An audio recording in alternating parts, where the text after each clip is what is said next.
নতুন সিনেমা মুক্তি পেলেই একসময় দেখা যেত দর্শকের দীর্ঘ সারি, টিকিটের জন্য লম্বা লাইন আর সিনেমা প্রেমীদের উচ্ছ্বাস। কিন্তু আজ চিত্রটা পুরোই ভিন্ন। সেই প্রেক্ষাগৃহের প্রধান ফটকে ঝুলছে তালা, দর্শক শূন্যতায় বন্ধ হয়ে গেছে রংপুরের ঐতিহ্যবাহী শাপলা সিনেমা হল।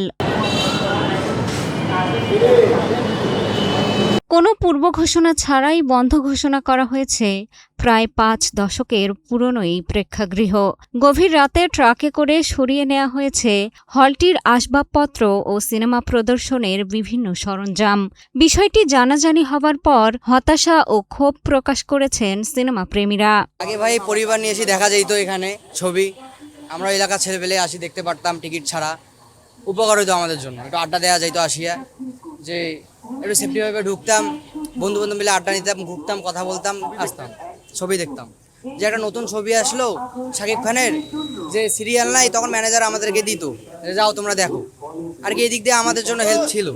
কিন্তু এখন এই যে আমরা কোথায় যাব, এই রংপুরের মানুষ কোথায় ছবি দেখবে?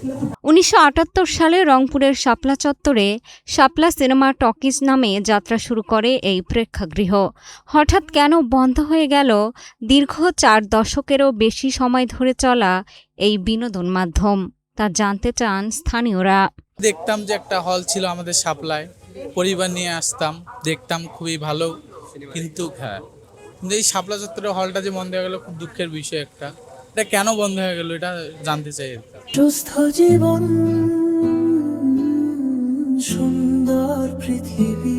রংপুর নগরীতে একের পর এক সিনেমা হল বন্ধ হয়ে যাওয়ায় স্থানীয়রা শুধু বিনোদন থেকেই বঞ্চিত হচ্ছেন না, কাজ হারানোর শঙ্কায় দিন পার করছেন হলকর্মীরা। তাদের দাবি প্রয়োজনীয় সংস্কার ও আধুনিকায়নের মাধ্যমে আবারও চালু করা হোক শাপলা সিনেমা হল। আর আমাদের এই হলে 8টা স্টাফ চলতো, এই 8টা স্টাফ 48 বছর ধরে চাকরি করতে, এবং সরকারের কাছে আবেদন, মালিক পক্ষের কাছে আবেদন, এই হল পুনরায় চালু হোক এবং রংপুরে বিনোদন কেন্দ্রিক দরকার। একসময় যে প্রেক্ষাগৃহে সিনেমার আলোতে উজ্জ্বল হতো দর্শকের মুখ, আজ সেখানে অন্ধকারের ছায়া। যে পর্দায় ভেসে উঠত অসংখ্য গল্প, সেই পর্দা আর কখনোই জ্বলবে না। শাপলা সিনেমা হলের এই বিদায় শুধু এক ভবন বন্ধ হওয়া নয়, রংপুরের সাংস্কৃতিক ইতিহাসের গুরুত্বপূর্ণ অধ্যায়ের সমাপ্তি।